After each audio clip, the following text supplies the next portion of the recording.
Part A is dispensed into a mixing container, followed by an equal amount of Part B.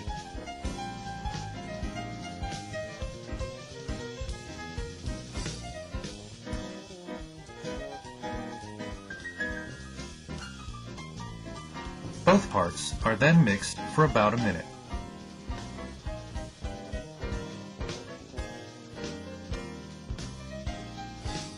The liquid plastic is then slowly poured into the mold cavity.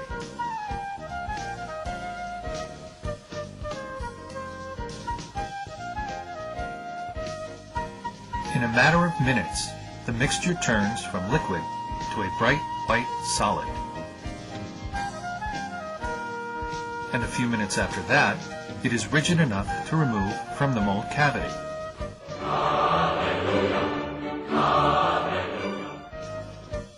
The finished casting is a perfect copy of the original model. And with this one mold, you can make one copy or many.